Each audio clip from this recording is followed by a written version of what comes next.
We are concentrating on phase one. Phase one is on this lower side, and we will have around 210 watts for phase one. And what about the other basic amenities such as water? All will be in by then. Sewer, water. For phase one? Yes.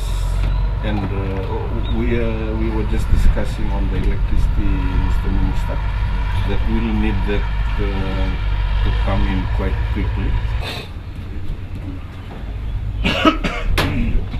FEA requires us, so the board, even though it's a part of the approved project cost and everything, for the time we are at 1 minute to be ready. So we need to have a meeting with Hasmi. Sort out this. There is one meeting.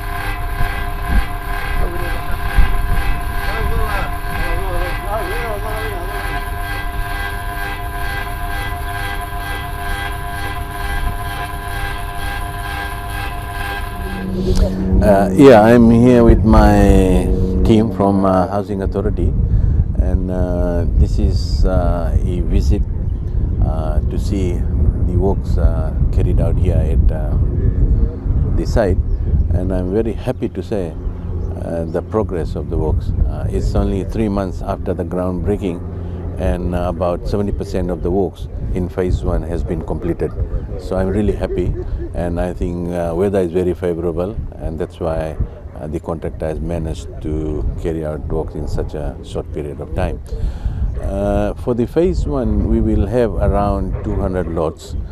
So what we intend to do is to do phase one and then sell lots here in phase one, and then only move to phase two.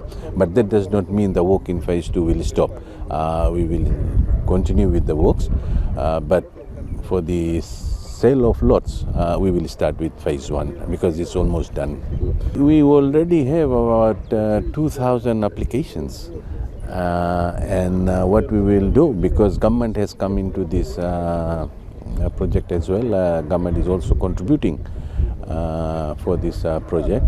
So we are doing a policy paper on how and who should get the lots.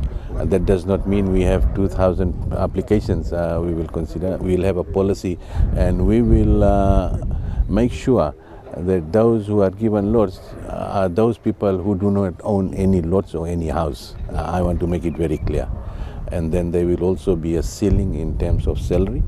So these are some of the policies that we are working on. And by end of December, I can tell you now that we will start selling lots here in phase one.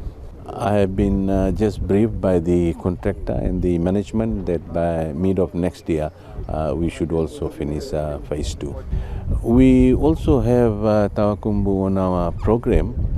Unfortunately, there are some sitting tenants sitting at the Tawakumbu land, and a few months ago I had a meeting with them. It was a very fruitful meeting whereby we have agreed that they will not be relocated, they will be there, and unfortunately the response that we got later on after our meeting through their lawyers is not very satisfactory. So that's why we are meeting them, those residents, this afternoon at Lautoka City Council chambers, and we will see way forward.